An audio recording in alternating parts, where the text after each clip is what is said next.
에베소서 6장 15절입니다. 우리 에베소서 6장 15절 한 목소리로 함께 읽겠습니다. 시작. 평안의 복음이 준비한 것으로 신을 신고. 아멘. 저는 오늘 본문의 말씀을 가지고 전진하는 발걸음이란 제목으로 말씀을 나누겠습니다. 우리는 하나님의 지혜인 하나님의 전신갑주를 지금 입고 있습니다. 진리의 허리띠, 그리고 의의 호심경. 오늘은 평안의 복음의 신입니다. 복음의 신발을 신어야 하는 것이죠. 신발은요, 사이즈가 중요하죠. 그리고 또 디자인이 중요합니다. 그러나 요즘에는 신발은 사이즈와 디자인뿐만 아니라 기능성이 참 중요한 것 같습니다. 이전에는 운동화만 있으면 축구를 할 수가 있었지만 그렇지 않고 축구화가 있어야 미끄러지지도 않고 발도 보호가 되죠. 또 요즘에 풋살도 많이 하잖아요. 풋살화가 축구화는 좀 더 바닥이 다르죠. 그리고 등산을 할 때, 또 조깅을 할 때 이런 기능들이 다 다양합니다. 저 역시도 사실은 운동은 잘하진 않지만 좋아해서 그와 따른 신발들을 구매하기도 하는데요. 한 번은 제가 구두를 신고 등산을 한 적이 있습니다. 갑작스럽게 산에 올라가자고 해가지고 늘 이제 사역자니까 구두를 신고 이렇게 있다가 같이 등산을 가다가 구두도 버리고 뒤꿈치도 까지고 그랬던 경험이 있습니다. 그 후로 제가 등산할 때는 운동화도 안 신고 꼭 등산화를 신고, 그래서 이제 차에는 항상 등산을 비치해 놓고 이런 습관이 생겼는데, 혹시 저와 같은 경험이 있는지 모르겠습니다. 제가 TV에서 산에 대한 다큐멘터리를 본 적이 있는데, 이 등반을 하기 위해서 산악인들이 준비하는 모습을 막 그려주는 거예요. 근데 이 산에 등반하기 위해서 몇 개월씩 준비를 하고 철저하게 사진도 보고, 심지어는 헬기를 타고 자기들이 등반할 곳을 이렇게 코스를 보고, 또 최근에 그렇게 등반했던, 정상에 올랐던 산악인들과 만나가지고 대화도 나누고 경험도 듣고 그런 이야기들을 보게 되었습니다. 심지어 그러면서 제 마음에 좀 이렇게 좀 신기하다, 좀 놀랍다라고 했던 것이 뭐였냐면, 몇 개월 전부터 등산화를 특별하게 제작하는 겁니다. 심지어 장인이라고 하는 곳에 가서 돈도요 굉장히 비싼 돈으로. 그래서 카메라를 잡고 있는 사람이 좀 의아한 거죠.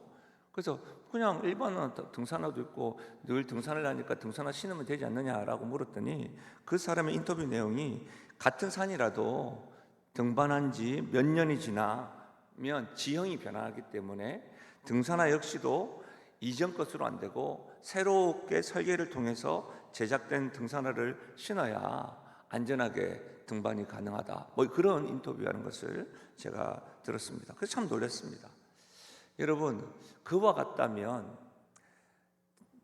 등산하는 산도 움직이지 않는 것 같지만 세월이 지나면 지형이 변하고 여러 가지 변해서 등산화를 바꿔야 한다고 한다면, 여러분, 우리의 삶 가운데 실제적이고 현실적으로 다양하게 다가오는 마귀의 관계 속에서 우리의 신발 역시도 계속해서 새로워져야 합니다.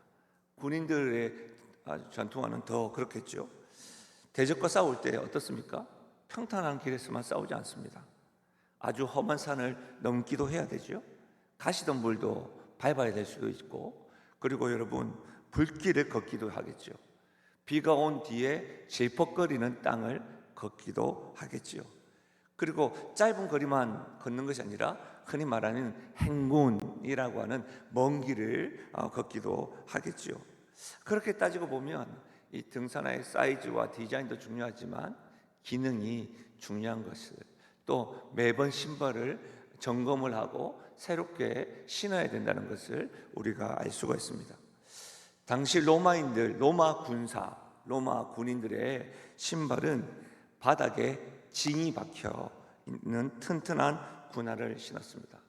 그래서 사실은 제가 사진을 준비했는데요, 우리 1층에 다른 것들은 다 준비가 되어져 있는데 전투화가 없어가지고 제가 로마 당시 군인들, 여러분, 가죽으로 그리고 바닥에는 저렇게 징이 붙어 있어서 어디에든지, 그리고 무엇보다도 여러분, 우리가 이 방어용이라고 했잖아요. 어떤 공격이 있더라도 버틸 수 있고 견딜 수 있고 설 수 있는 그런 전투화입니다. 그렇다면 여러분, 우리는 오늘 이 그리스도인의 성도, 그리스도의 군사로서 복음의 신발, 이것은 신어야 된다라는 것은 알겠는데 어떤 의미가 있을까? 이 의미에 대해서 우리 한 두 가지만 살펴보겠습니다. 첫 번째로는 이 평안의 복음의 신을 신는다는 의미는 뭐냐면, 평안의 복음의 신을 신고 넘지 못할 산은 없다는 겁니다. 이 신발을 신으면 넘지 못할 산이 없다.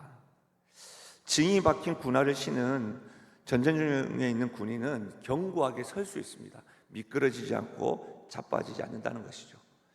마귀의 관계가 파상 공격을 하더라도 후퇴 없이, 포기 없이 군인은 멈춰서서 견디며 조금씩이라도 전진해야 한다는 것이죠.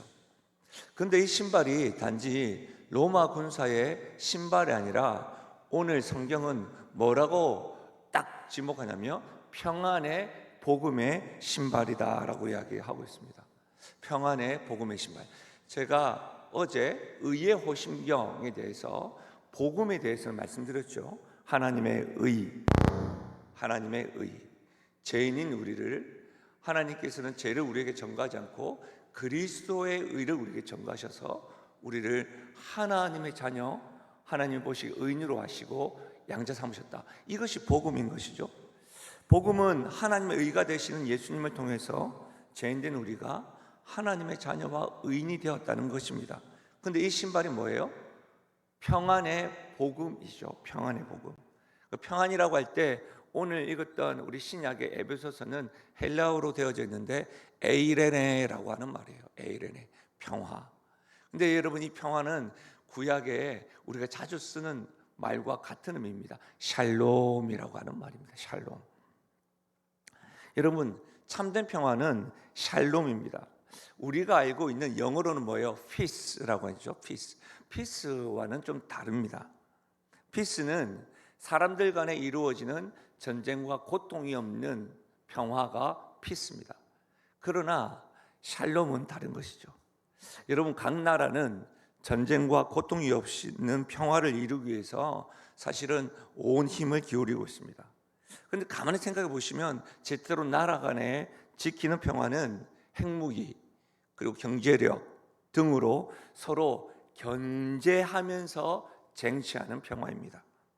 지금 우리가 살아가는, 지금도 세계 속에서 무력을 통해서 평화를 지키려고 목숨 걸고 싸우는 나라도 있죠. 그러나 우리는 잘 압니다. 핵무기를 가지고 있어도, 경제력으로 선진국 반열에 올라가도 여전히 사람들의 마음에는 불안이, 또 염려가 끊임없고 미래에 대한 확신이 없습니다. 하루하루 살아가는 인생에는 이 평안을 누리지 못하고 잠도 이루지 못하는 사람들이 대부분인 것이죠. 눈에 보이지 않는 전쟁, 눈에 보이는 전쟁은 없어도 사람들 속에서는 이 분노와 시기가 가득하여서 가족들 간에 또 이웃을 향하여 전투를 하며 피해를 입히거나 그 대상이 혹시라도 나 자신이 되지 않을까 늘 염려하고 불안해하면서 살아갑니다. 그런 뉴스들은 우리가 일상에서 자주 보기도 하고 듣기도 하죠.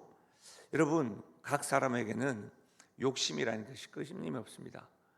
오늘 우리가 봤던 내 마음의 버스처럼 여러분, 돈에 대한 생각, 명예에 대한 생각, 인기에 대한 생각, 자기에게 잊혀질까 봐, 또 뭐요? 쾌락에 대해서 내가 모든 것을 즐기고 싶어하는 이런 것들이 여러분 끊이지 않습니다. 사라지지 않는 이상 우리가 살아가는 세상에서는 절대로 시기라든지 불안이라든지 염려라는 것은 계속될 것입니다. 참된 평화는 샬롬이 있어야 합니다. 샬롬이 있어야지만이 참된 평화를 누릴 수가 있는 것이죠. 그러나 이 샬롬은 인간들 속에서 가지는 평화가 아니라 하나님과 화목함으로 말미암아 누리는 평화를 샬롬이라고 합니다. 왜 그렇습니까, 여러분? 우리는 계속해서 지금 영적 전쟁의 진범인 마귀에 대해서 배우고 있습니다. 마귀의 관계로 인간들을 하나님과 관계없이 만드는 거죠. 제가 성도에게 관심이 있다고 했지만 성도가 아닌 인간들은 원래 하나님과 관계가 없으니까 하나님 안에 있는 거죠. 그러니까 성도들에게 집중적으로 영적 전쟁을 포화하고 있는데, 여러분, 인간들에게 어떻게 해요? 자기를 사랑하게 만듭니다. 하나님의 사랑을 거부하게 만드는 거죠. 자기의 사랑을 하니까 내 마음에 가득 차지 못하게 만듭니다. 여러분, 마귀의 관계가 굉장히 구체적으로 인간에게 새겨지게끔 그 종류들, 관계의 다양성들을 성경에는 분명히 기록하고 있습니다.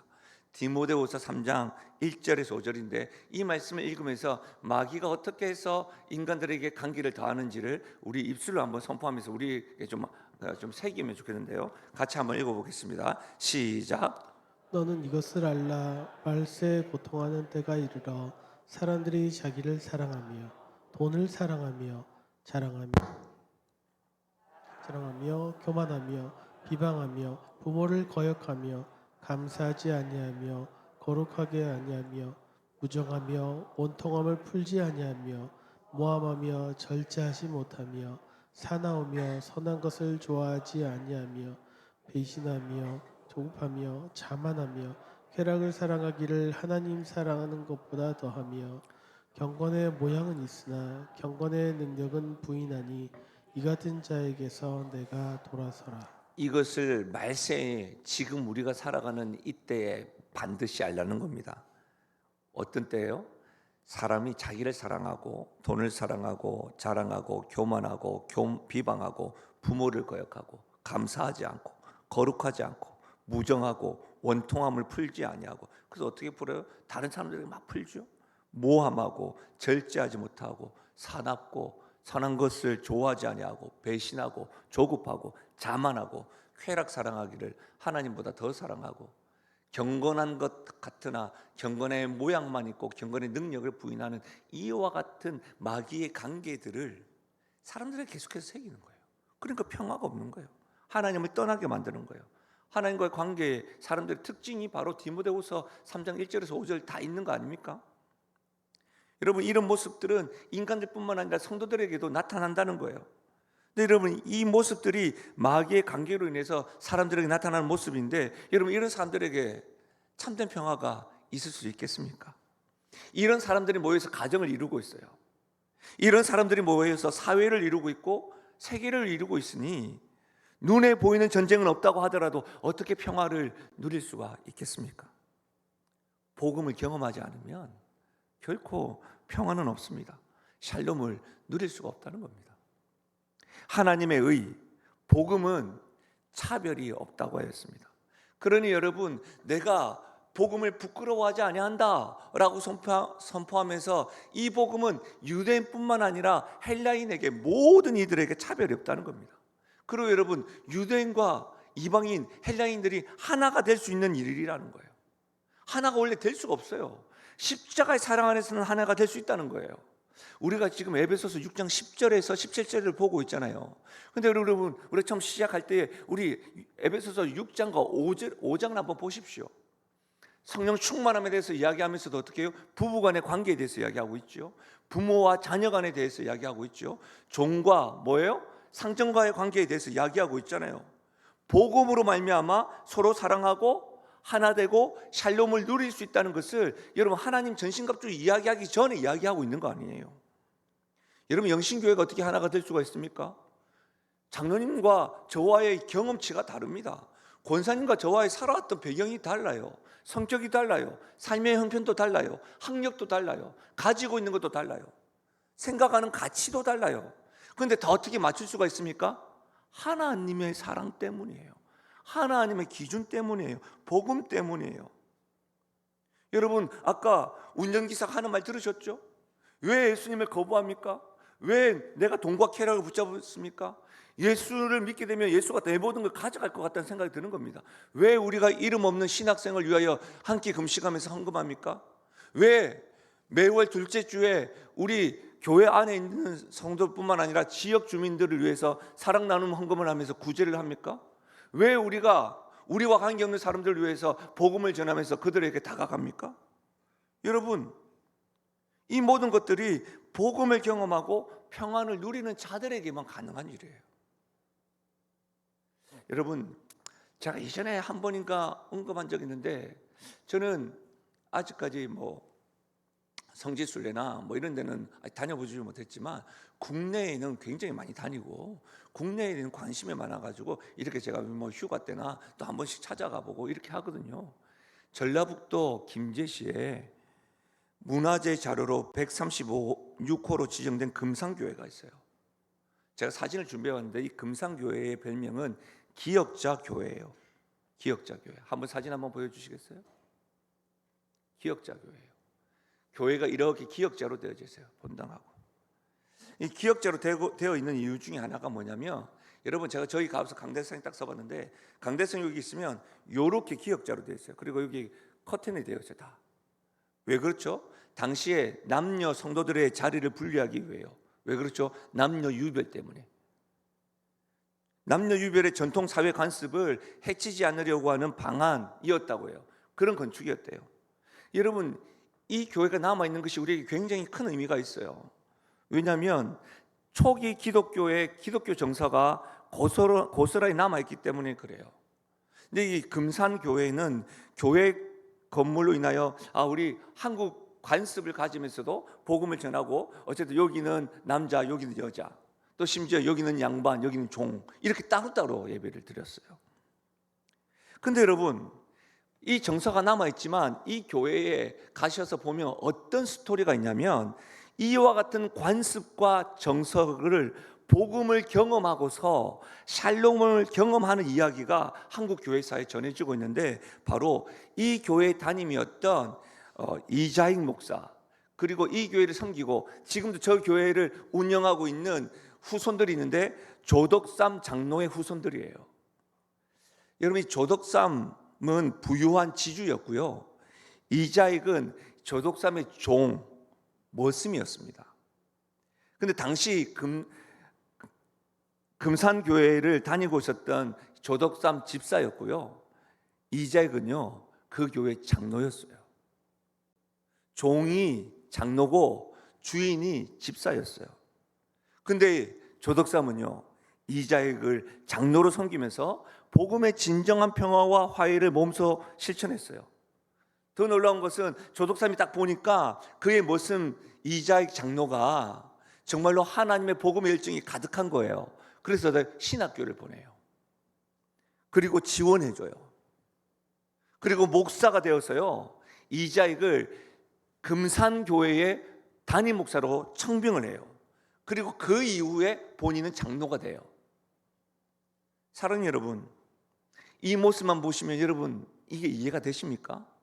당시에 전통을 지키기 위해서 남녀 유별 때문에 교회를 기역자로 건축했던 그와 같은 상황에 종과 주인이 따로 예배드렸던 그런 상황에 복음을 경험했던 한 사람이요 이렇게 교회가 달라지는 거예요. 신분을 뛰어넘는 거예요. 하나의 교회 공동체 안에서 형제처럼 화합하게 되는 거예요. 여러분, 복음은 사회의 장벽을 허물고 이를 통해서 주인과 머슴이 아닌 하나님 은혜 안에서 평안을 누리며 화해하고 함께 섬기게 되는 것입니다. 사랑하는 여러분, 복음의 신발을 신으면 이 세상 그 누구도 복음을 통하기만 하면 하나님 안에서 화목을 누리실 뿐만 아니라 그 평안의 복음을 신고는 여러분 앞에 있는 관습이나 정서나 문제나 산이라 할지라도 못 넘을 산은 없다는 사실입니다. 아멘이십니까? 사랑하는 여러분 앞에 어떤 정서와 문화가 있으세요? 여러분 앞에 어떤 산이 있으십니까? 한번 따라해 보실래요? 산아, 다시 한번 더, 산아, 너는 평지가 될지어다. 여러분, 그렇게 선포하며 그럴 수가 있는 겁니다. 사랑하는 여러분, 샬롬의 복음을 신고 모든 문제와 관계에서 참 평안을 넘으며 누리면서 나아가시기를 주의 이름으로 부탁드립니다.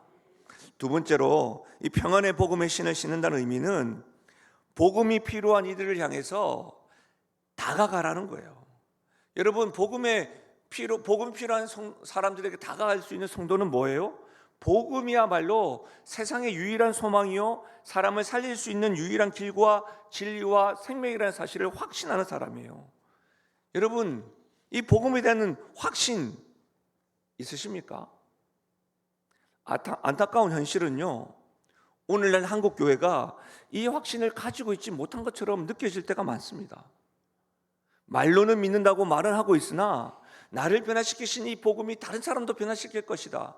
나를 새 사람으로 새 생명을 허락하신 그 하나님께서는 저 사람에게도 새 생명을 허락하실 것이다 라고 하는 그 확신이 식어져 가고 있는 것처럼 느껴져요. 그래서 여러분, 눈 뜨고 보면, 영안으로 보면 복음이 필요한 사람은 여기저기 가득해 보이는데 다가가지 않습니다. 늘 복음의 능력과 기쁨을 자신들만 누리고 있는 것처럼 보입니다. 여러분, 한번 생각해 보십시오. 진리의 허리띠, 의의 호심경, 여러분 믿음의 방패, 구원의 투구, 성령의 검 다 무장했는데 어디서나 신고 다녀야 하는 복음의 신을 신지 않는다고 한다면 어디도 가지 못하고 적들을 향하여 달려가지도 못하고 영적 전쟁은커녕 늘 제자리에 이렇게 발방동동거리면서 복음은 세상을 변화시킨다, 복음은 세상을 변화시킨다 이러고 있는 모습처럼 느껴진다는 겁니다. 제가 말씀을 준비하면서 읽었던 책에서 제 가슴에 쿵 하고 다가왔던 이야기가 있어서 제가 이 이야기를 인용하려고 합니다. 좀 너무 길어가지고 제가 자막을 준비하지 못했는데요, 제가 보면서 한번 제가 스토리텔링처럼 우리 교육자들처럼 이렇게 대사처럼 이렇게 잘 해야 되는데 잘 못해서 읽더라도 이 내용을 한번 잘 들어보십시오. 어느 해변에서 일어났던 일이라고 해요. 암초가 많은 곳이라서 항로를 잘못 잡은 배들이 자주 자초되어서 항해하던 사람들이 목숨을 잃는 일들이 자주 일어났다고 합니다. 어느 날 해변에서 인명을 구하기 위한 구조대원들이 생겼는데 그들은 얼마 전 자초된 배에서 침몰 직전에 구사일생으로 살아난 사람들이었대요. 그런 사람들이 죽을 상황에서 자기가 목숨을 건졌으니까 너무 감사해서 남은 인생을 가치 있는 일에 쓰기로 결심한 사람들이 구조대원들이었대요. 그 위험한 해안의 해변가에서 자기들처럼 물에 빠져 죽어가는 사람들을 구조하는 일에 자신을 들이기로 했습니다. 자신의 일이 너무 귀하고 가치 있는 일에 대해서 감격하면서 막 이게 했대요. 왜? 사람을, 생명을 구하는 일이니까요. 낮에도 밤에도 해안을 살피면서 구해준 은혜가 감사해서 그곳에 머물면서 구조활동을 하기로 했는데요, 점점 그러니까 그런 일들이 하는 일들이 구조대원들이 늘어나기 시작했대요. 그러는 어느 날 대원 중 한 사람이 이렇게 제안했습니다. 여러분, 우리 대원들이 많이 늘어났습니다. 이제 이 텐트는 잠자리가 불편하니 좋은 집을 짓도록 합시다. 그러자 또 다른 사람이 이렇게 말했습니다. 자, 이제 우리가 한 마음이 되어서 서로 격려하고 파티도 합시다.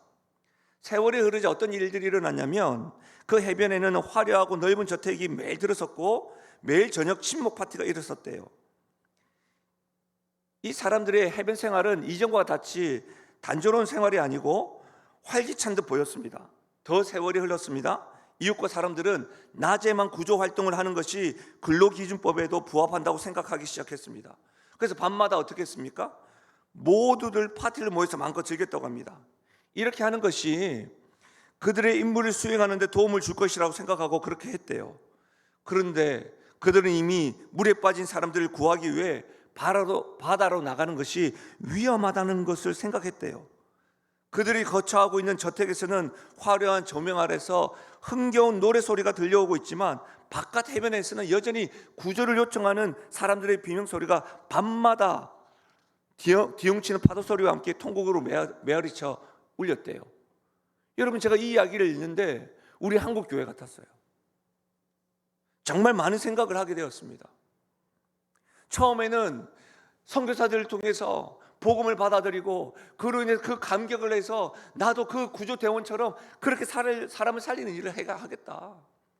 성경책을 들고 산을 불을 틀어가면서 성경을 뿌리고 복음을 전하고 힘썼는데요, 점점 우리 자신을 위해서 낮에도 밤에도 그 일을 했지만 이제는 근로기준법 이야기하며 아니 낮에만 해야 되겠다, 저녁 좀 쉬어야지, 우리도 좀 쉬어야지, 이렇게 하는 모습들.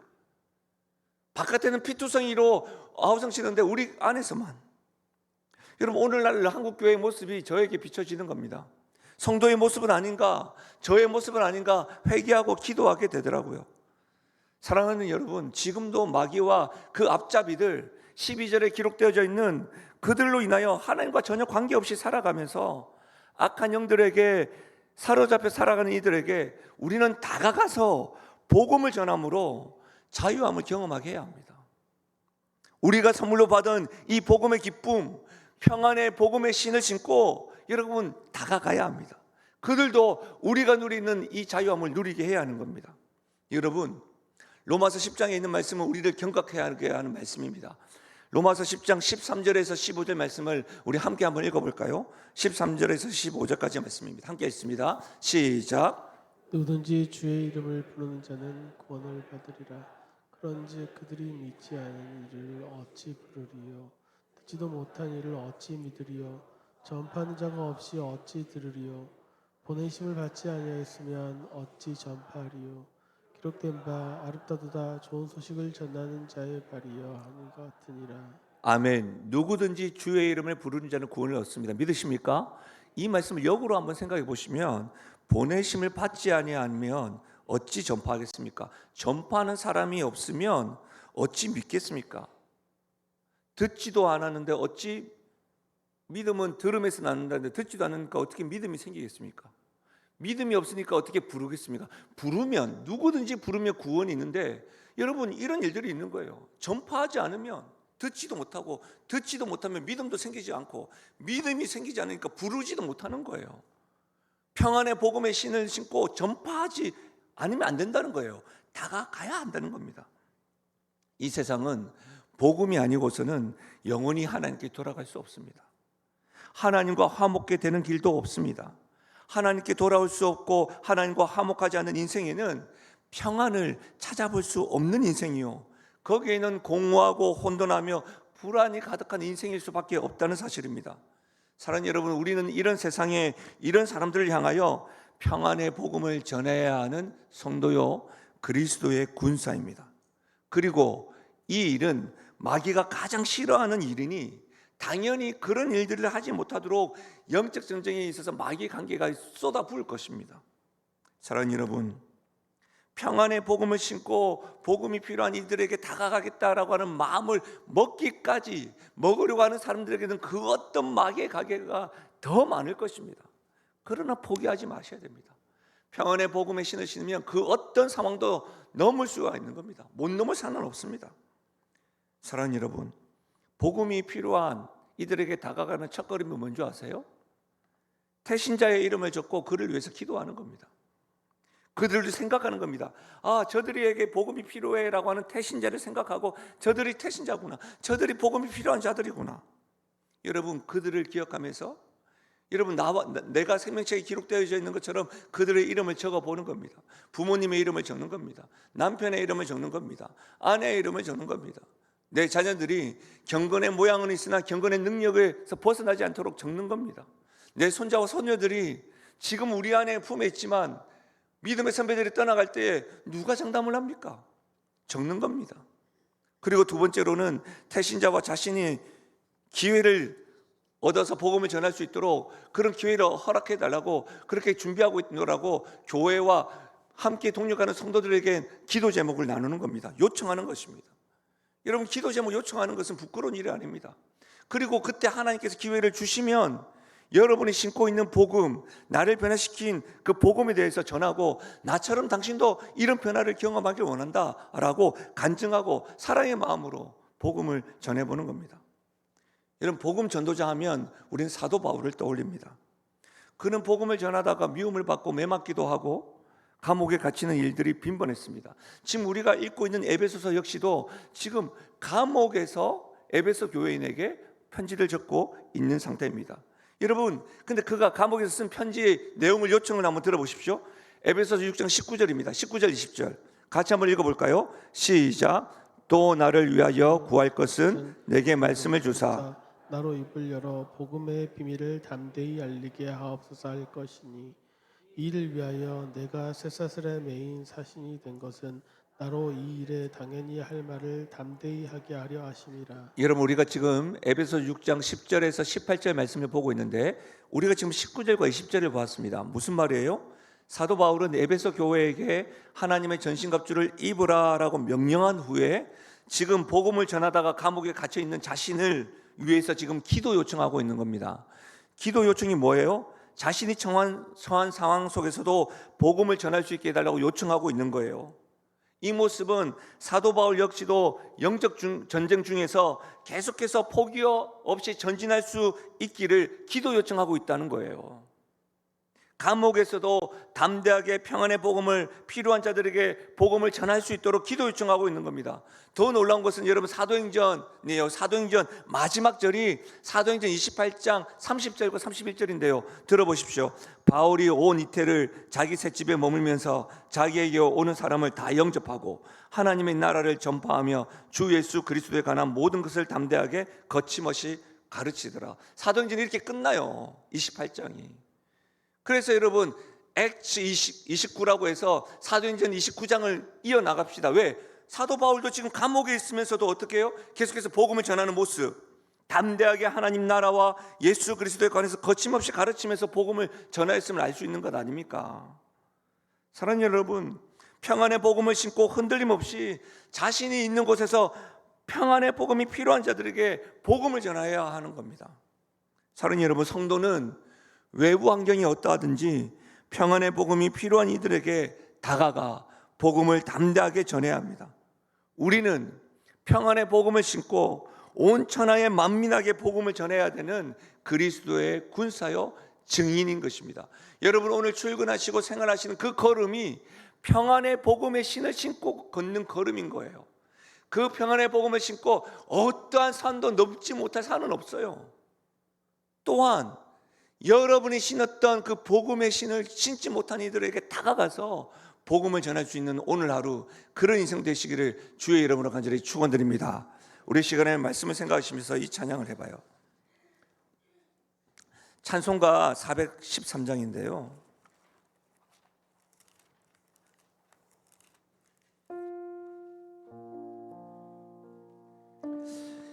이 찬양이 오늘 말씀을 생각을 하고 우리의 기도로 이렇게 주님 앞에 향기로운 연기가 되어서 올려드렸었으면 좋겠는데요. 우리 이 찬양을 우리 한번 불러보십시다.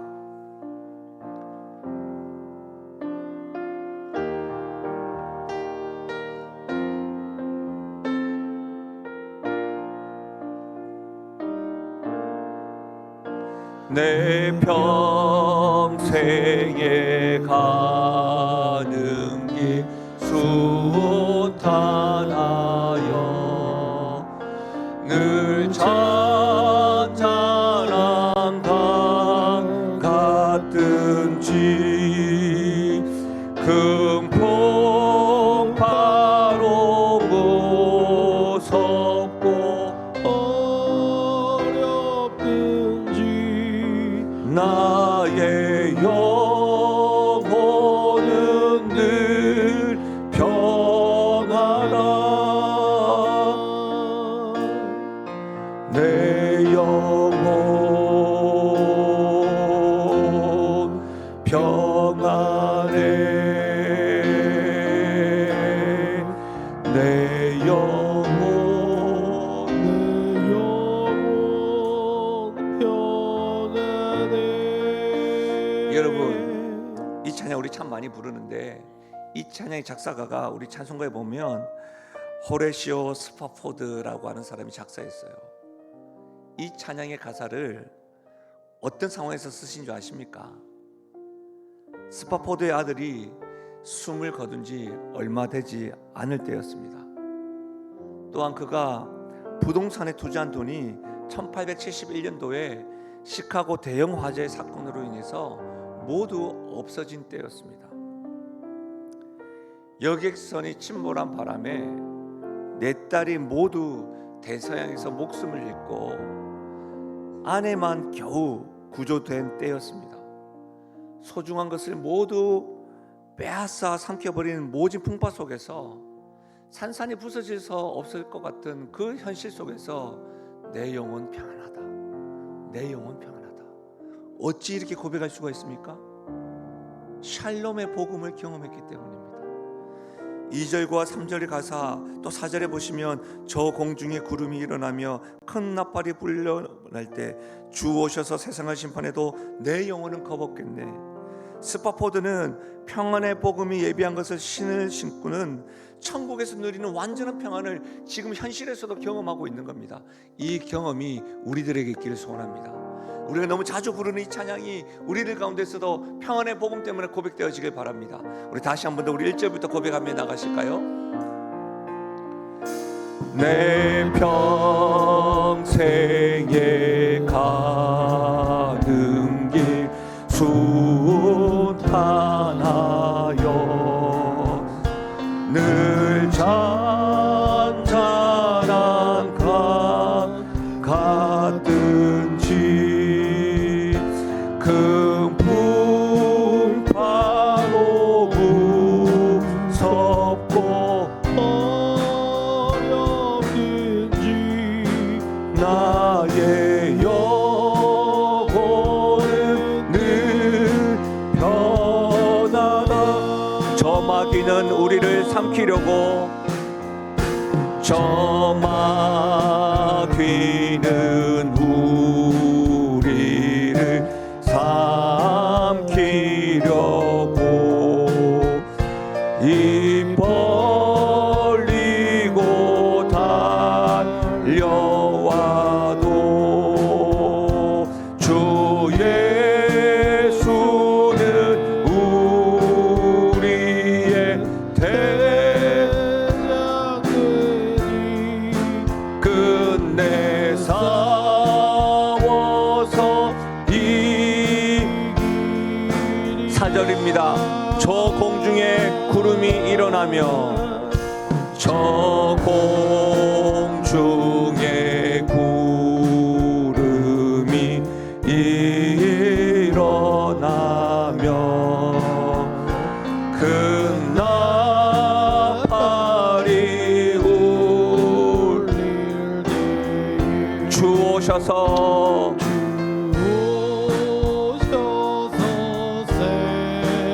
평안의 복음으로 인해 나의 영혼은 겁없으리. 나의 영혼은 겁없으리. 내 영혼 평안해.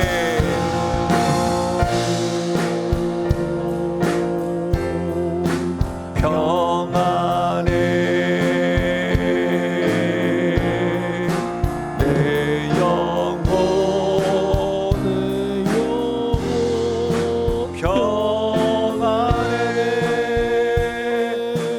오늘 이 시간에는 잠잠히 한번 기도하며 나아가십시오. 참으로 여러분은 평안의 복음의 신을 신으셨습니까? 이 평안의 복음, 의의 호심경과 더불어서 진리의 허리띠와 더불어서 이 평안의 복음을 신으셨습니까? 그렇다면 어떤 산이든 어떤 길이든 어떤 담이 있다 할지라도 뛰어넘지 못할 산은 없습니다.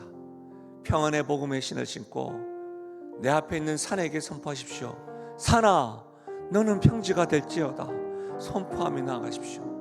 그리고 그 평안의 복음을 신으셨다고 한다면 여러분, 복음이 필요한 이들에게 다가가 여러분 나아가십시오.